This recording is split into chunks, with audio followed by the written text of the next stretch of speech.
Broadway's my beat. From Times Square to Columbus Circle. The gaudiest, the most violent, the lonesomest mile in the world.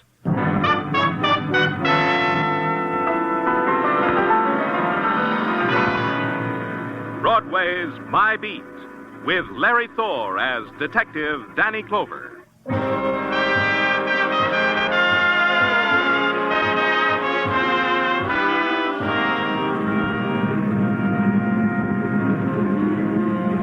Broadway, where the nighttime explodes into the canyon streets like some passion, screaming to be rid of the day. And the night is a backdrop for a million fragments. Neon and roar and melting shapes and shocks and the clots of crowd. It's a fury that sweeps you up and holds you close, then throws you in the gutter of your own choice. It's Broadway, my beat. At 2 o'clock in the a.m., Broadway is laughing itself to death. It's a time for doing either one of two things. You nod to the bartender for another one, or you buy the papers and go home. Me, I bought the papers, but I didn't go home. Back to headquarters and write out a report on a visiting convention delegate with a wayward buzzer. It had to be done.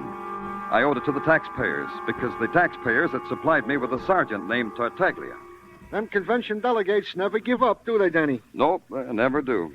You know, I never forget what happened 3 years ago, the time I went to a convention. Tell me later. Answer the phone. Yeah, Danny. Sergeant Tartaglia speaking. What? Wait a minute, I can't understand you, lady. Well, What? What is it? Some dame on the phone, laughing, crying all at once. I can't make out heads or tails. Well, let me have it. Yeah, here. Danny Clover speaking. I'll be dead. I'll be dead. Who is this? Dead. Oh, hurry, please. Please, hurry, please. Well, pull yourself together. I can't understand what you're trying to say. All right, I'm trying. You see, I'm trying. Well, sure you are. Now, talk to me. Tori. Tori Jones, that's my name. Tori Jones. Good. Talk slowly. Yes. Tell me where you live, Miss Jones. In the village. Greenwich Village, 1112 Bank Street. Please. Don't say it again, Miss Jones. I'll be right there.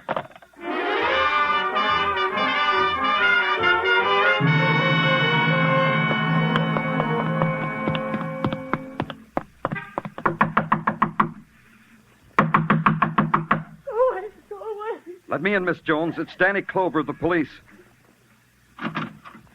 Police. Why would anyone call the police?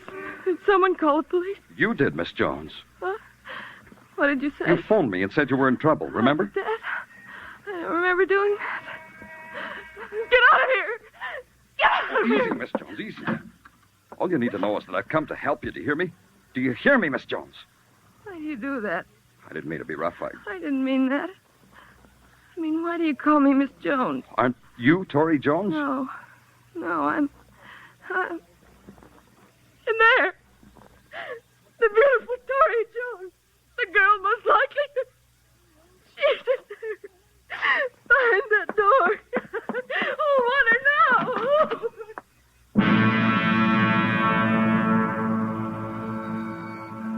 Her body hung from a tarnished light fixture with all its bulbs blazing down on her golden hair. And the thing that held her suspended and moved her like a puppet in a slow waltz-like circle was a scarlet sash of silk wound once, twice, 3 times about her throat. A draft from an open window somewhere ruffled her dress, and it was a dance you watched, a slow, dignified, stately dance to the rhythm beat of horror. And on her face was the terrifying smirk of the violent dead. She's in there, isn't she? I didn't make it up. I didn't dream it. Tell me she's in there, policeman. When did you find her like that? A minute, a year, 100 years before you came. I just got home from a date, and he kissed me at the door. I went in and called to Tori. She didn't answer.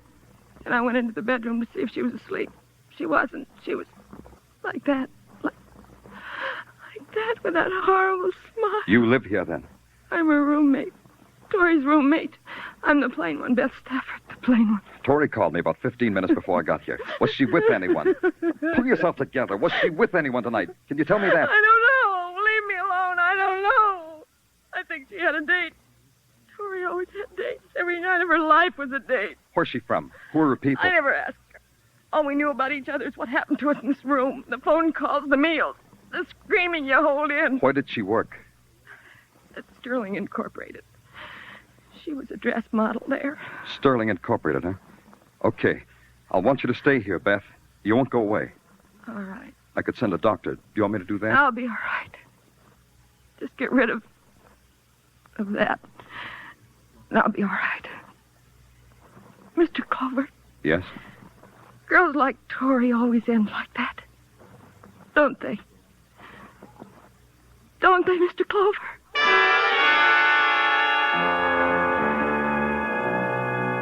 You can call it an advantage that a policeman has. He doesn't have to wake up from a nightmare and scream. He nuzzles the pillow and knows that the dream of a lovely girl hanging by silk from a light chandelier is only a projection of his workaday life. Yeah, it's quite an advantage. When he gets up the next morning, he gets dressed, has breakfast, and goes to work trying to find out who made him have a dream like that. And in the morning, the world of Sterling Incorporated, manufacturers of ladies' dresswear, was simply sterling efficient. The long lines of cutting tables, sewing machines, and the faces that went with them. Faces that wouldn't get weary until another hour or so. The face of the office force goes with the company's product. It sees your badge, bites its lip, announces you into the office of Lionel Conrad. He owns the joint. All of it, Mr. Clover. And just think, 20 years ago, I was peddling elastic bands on Broadway. Yeah, that's... Horatio stuff, eh? That's what you were going to say, Horatio. Still read the stuff. Finest literature a man can lay his hands on. Smoke, cigar? No, I just... But you won't refuse a gumdrop now, will you? Here, have one. Been eating them since I first read that Ned, the fun-loving rover boy, always nibbled them before a big game. Go ahead, have one. No, thanks. You wanted to see me about something, Mr. Clover? Yes, about Tori Jones. Tori Jones? Lovely name. Lovely model. Was. The girl was murdered. Read it in the morning papers. Pardon me. Lionel Conrad speaking. Yes, dear. Yes. But you know you have trouble getting into a size 42. All right, I'll bring it home with me. Goodbye, dear. My wife, Mr. Clover. We were talking about Tori Jones. I don't know anything about her, Mr. Clover, except she modeled our clothes. That's the extent of my information. Our designer sketches the dresses. We make them. Models like Tori model them. Well, I got my tip, Lionel. See you later. Second, Martin, I want you to meet... No time for a salesman. I'm late now. Who was the racket man? My shop manager, Martin Driscoll. Oh. Only he don't spend a lot of time in the shop. I gotta talk to him about that. It worries me. You got worries? Plenty. Somebody's stealing my designs, Mr. Clover. Somebody's stealing exclusives and peddling them to two-bit mass-production dressmakers. Yeah? How could that be done? I wish I knew. Ira makes the sketches. I okay them. They turn up in basement stores at $12.95 per line. Who's this Ira that sketches? Ira Getz, my designer. Uh-huh. Where do I find him? In the village. That's where his studio is. You'll get the address from the girl at the desk. Will there be anything else, Mr. Clover? Nothing. Thanks a lot. For what? I don't know. Maybe a motive for murder?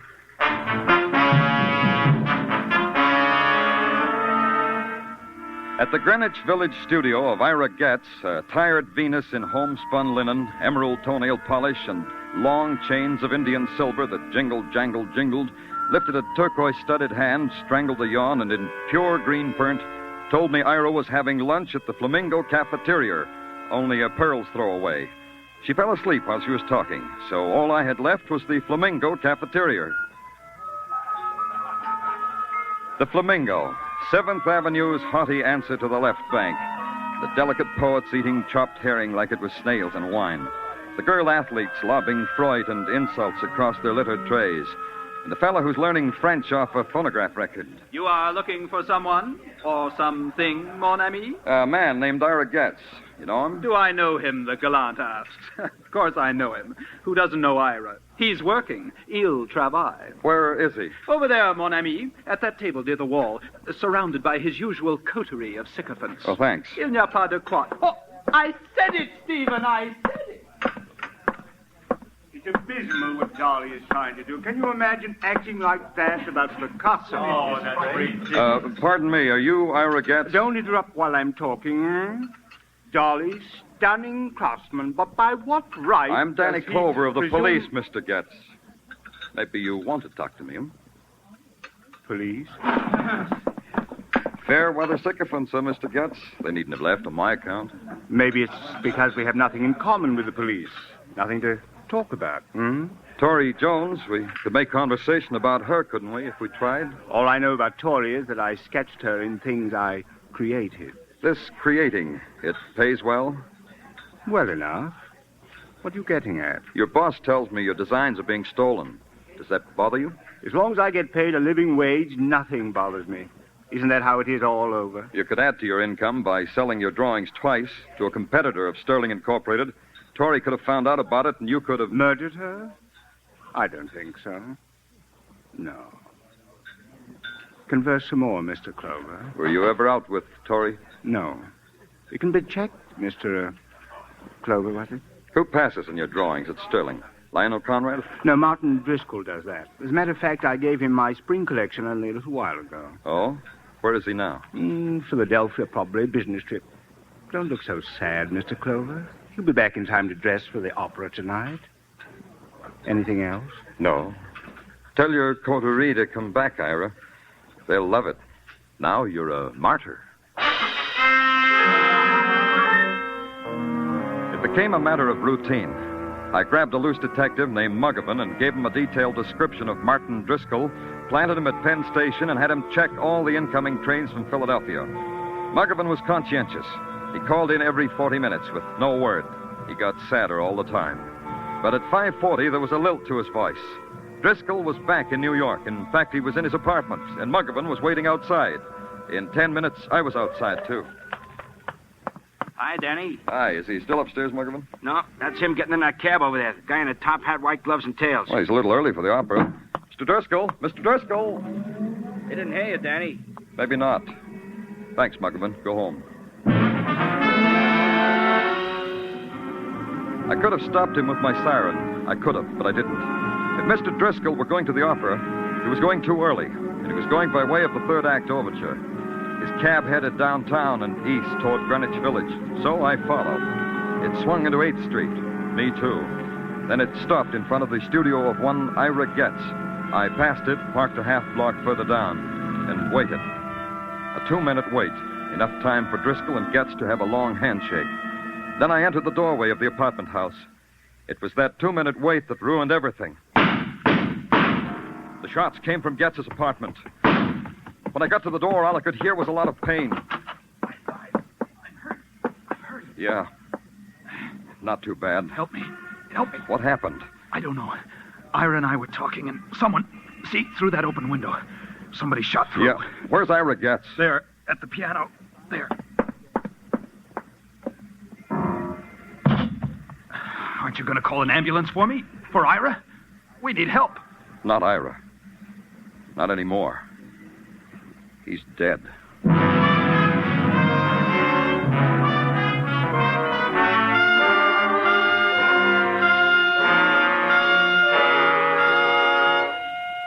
You are listening to Broadway's My Beat, starring Larry Thor as Detective Danny Clover. There's $55,000 waiting in Sing It Again's jackpot this week. The current Phantom's proving a real hard-to-get guy. And $30,000 in wonderful prizes awaits the CBS listener who can identify him. Be around listening hard when Sing It Again comes your way again tonight on most of these same CBS stations. Dan Seymour may call you.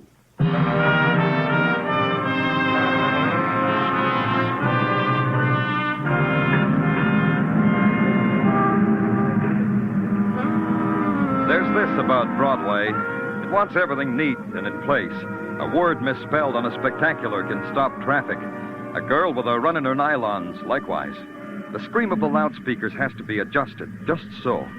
And the deep, anguished weeping in a darkened doorway, not too much. Even death and violence have to meet Broadway standards. Broadway weighed the death by hanging of a golden girl named Tori Jones, balanced it against death by bullets of a designer named Ira Getz. Found they measured up and gave it its seal of approval. Artist and model murdered. Grade AA. The wounding of a man named Martin Driscoll, that was okay, too. Broadway waited outside the emergency hospital to see how it came out. I waited inside for the same reason. You're a lucky, lucky man, Mr. Driscoll. It's only a flesh wound. A little more to the left, you'd be a dead duck, as we say in the profession. Very amusing, Doctor. Now, this may hurt. Just grit your teeth or something. Brave fellow. Now we're almost at the finish line. A little washing, some bandages, a few kind words. Is it all right if I talk to Driscoll while you're doing all that, Dr. Sinsky? Oh, of course. It's all right with him. It's all right with me. Why did you go back to Getz instead of going to the opera, Mr. Driscoll? I should think you'd be more interested in who it was tried to murder me. Spunk. That's what Mr. Driscoll has, Danny. Spunk. Oh, he'll recover all right. He will. We all know you've been wounded, Mr. Driscoll, but answer the question anyway, huh? Why did you go back to Getz? Well, there was something about his drawings that needed correcting. You didn't have the drawings with you. No, but Getz would know what I was talking about. The mutual understanding of co-workers, Mr. Clover. Exactly what happened before the shots? I think I told you that. Tell me again. I rang Ira's bell. He came to the door. We talked about the drawings. I heard a shot, several shots. I had this sudden, terrible pain in my side. And then you were standing over me. That's all that happened, Mr. Clover. Why should anyone want to murder you? A man makes enemies, Mr. Clover. Enemies he doesn't realize he's making. Some, I suppose, want to kill you. And Ira Getz. Why should someone want him dead? That I would hardly know, Mr. Clover. Yeah. A doctor. Yeah, Danny? You'll take good care of Mr. Driscoll. Of course. How else would You'll I? prescribe a good rest at home, wouldn't you, Doctor? So a person would know where to find him? Wouldn't you prescribe that, Doctor?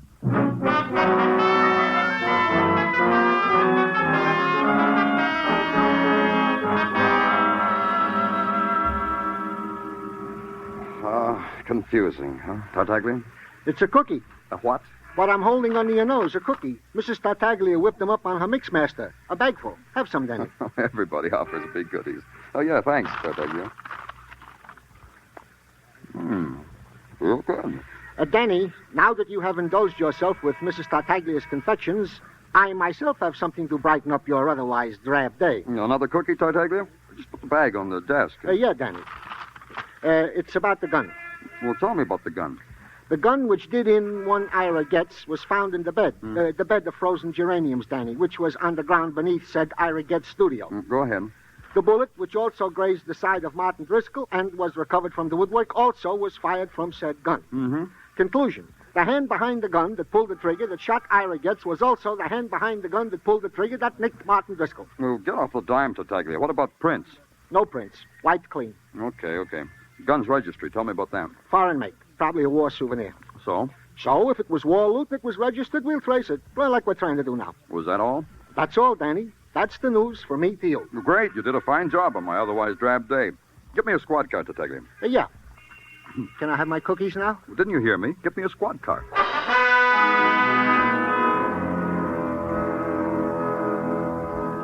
You drive slowly back to Greenwich Village. Slowly, because you want to think. But the images of violence dance in your brain, and you can't think. You breathe a sharp December wind, and it cuts a pain in your lungs, and it brings you back. And you know that violence walks the streets of the city. And the shape of violence is weird and grotesque. Stolen designs. A man lying near a piano and the blood flowing out of him. A girl with a scarlet sash deep in the flesh of her throat.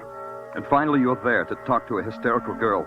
And you hope the hysteria is gone because something has to make sense. It's good to have someone to talk to, Mr. Clover. I haven't talked to anyone since Tori. How are you, Beth? Are you all right? Sure, I'm all right. I want to ask you some questions, Beth. Try to answer them as simply as you can. Don't I always, Mr. Clover? I even did the night. What questions? You knew Tori maybe better than anyone else. It's the way I knew her, Mr. Clover. Who would want to kill her? I can tell you that. I wanted to kill her. Over and over.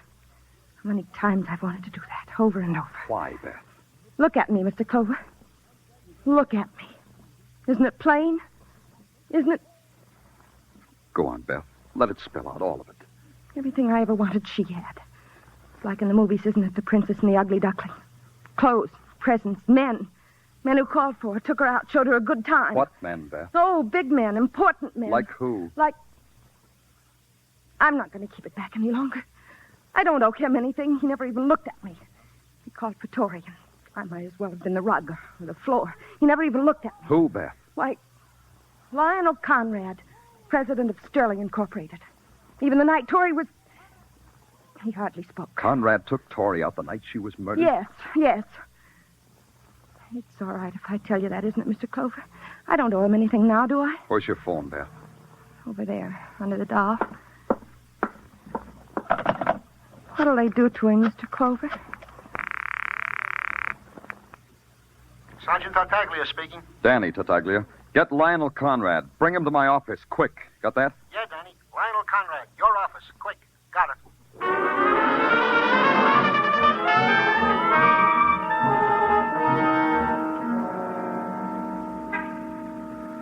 I want to thank you for bringing me down here, Mr. Clover. You police work just as effectively as we dressmakers. And I want to thank you, Mr. Conrad. You know, this is my opportunity to see you detectives detect it firsthand. Nick Carter stuff, huh? Got a shelf full of Nick Carter. Broadens the mind like Latin. I want to ask you some questions. Questions, eh? Fine, great. Just fire when you're ready. You're married, aren't you, Mr. Conrad? 22 years. How often did you have a date with a model named Tori Jones? Huh? Answer me. Look here. Answer me. What about Tori Jones? I refuse to answer. I know my rights. I've read enough books to know all about them. Me too. I'm going to book you for suspicion of murder. Mr. Clover, Mr. Clover. Yeah? I've got to get out of here. I've got to get out of Come here. here. Sit down. Sit down and talk to me. I said talk. Lionel, the fun-loving Conrad boy. Your playing around doesn't concern me. It's who it was with. Suppers. Shows. That's all we did, Tori and me. Go on. I love beautiful things. Tori. I wouldn't know. She wasn't beautiful when I saw her.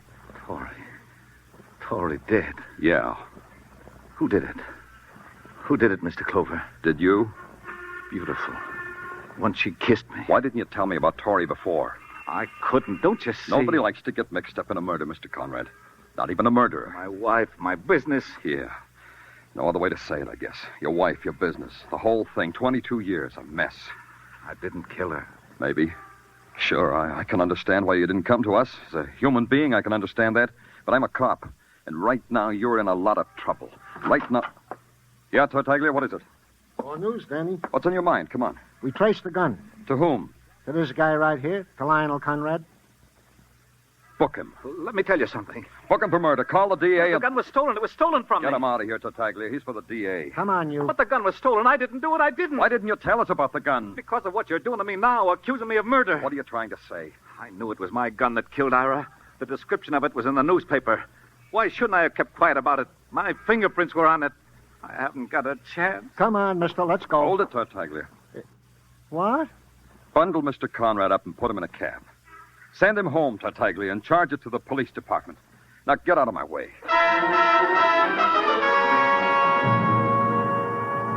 I made a fast exit past Tartaglia's open mouth. Conrad had confessed that his prints were on the gun.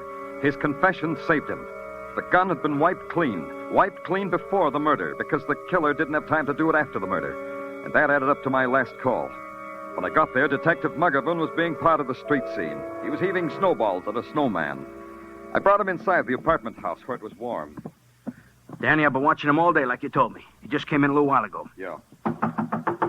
Open up, Driscoll. He's in, okay. I saw him come in a little while ago. Yeah. Come on, Driscoll, open up. Who is it? Danny Clover, I want to talk to you. You've already talked to me. Go away. Come on, open it up before I break it down. Should I? Wait a minute. What about it, Driscoll? You seem anxious, Mr. Clover. Is it about that murder? About exactly that. Just a second. Hey, watch it, Muggerman. Yeah, he ain't playing. Me either. Driscoll. Maybe you got him, Danny. Let's go, Muggerman.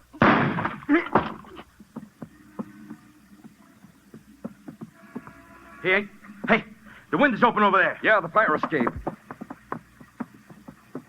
There he goes up to the roof. Come and get me, Clover! Oh, careful, Muggerman. Watch the snow. It's slippery.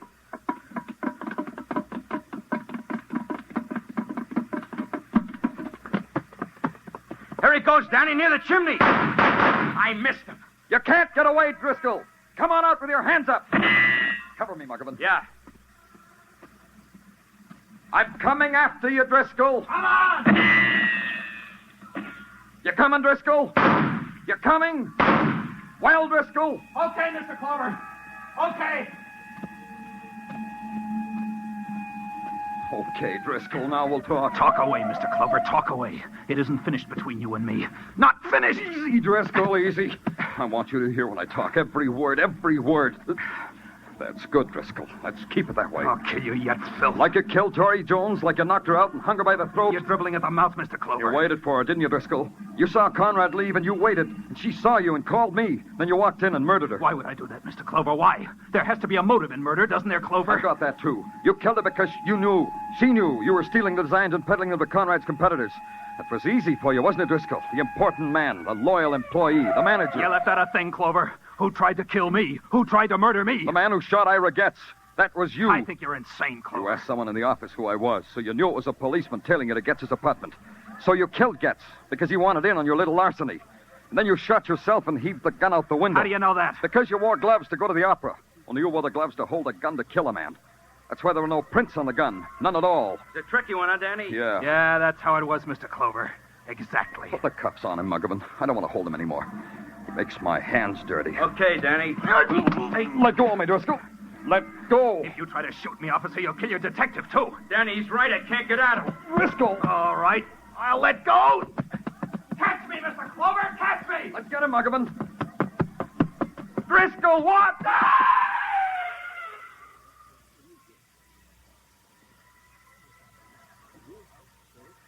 Danny, he slipped right over the edge. Snow. Yeah. Let's get off the roof, Muggavan.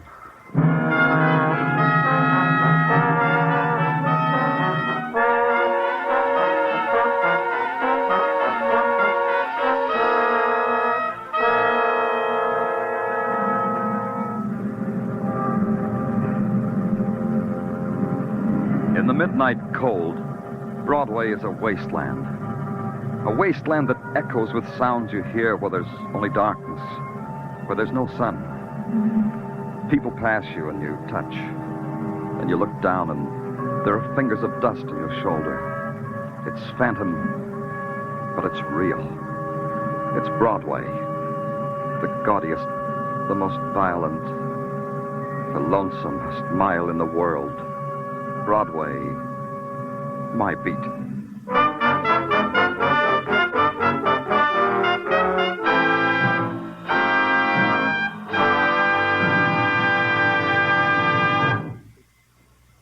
Broadway's My Beat stars Larry Thor as Detective Danny Clover and is written by Morton Fine and David Friedkin. The musical score was composed by Alexander Courage and conducted by Wilbur Hatch, and the program was produced and directed by Elliott Lewis.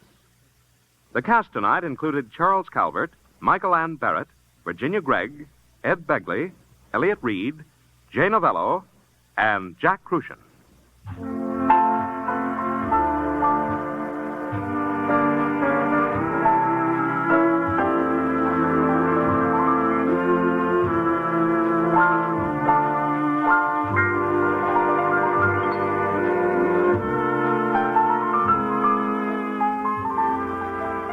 Looking for new fields to conquer, Jack Benny will take a look at Notre Dame football tomorrow night.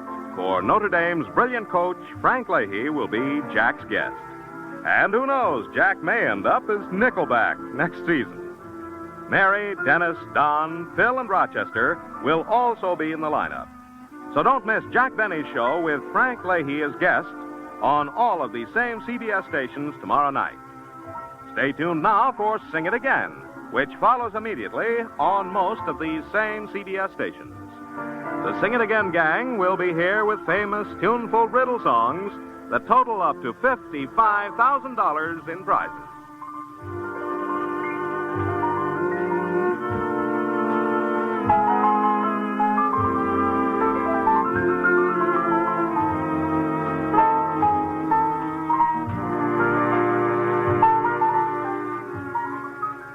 This is CBS, where you'll find Broadway is My Beat every Saturday night. The Columbia Broadcasting System.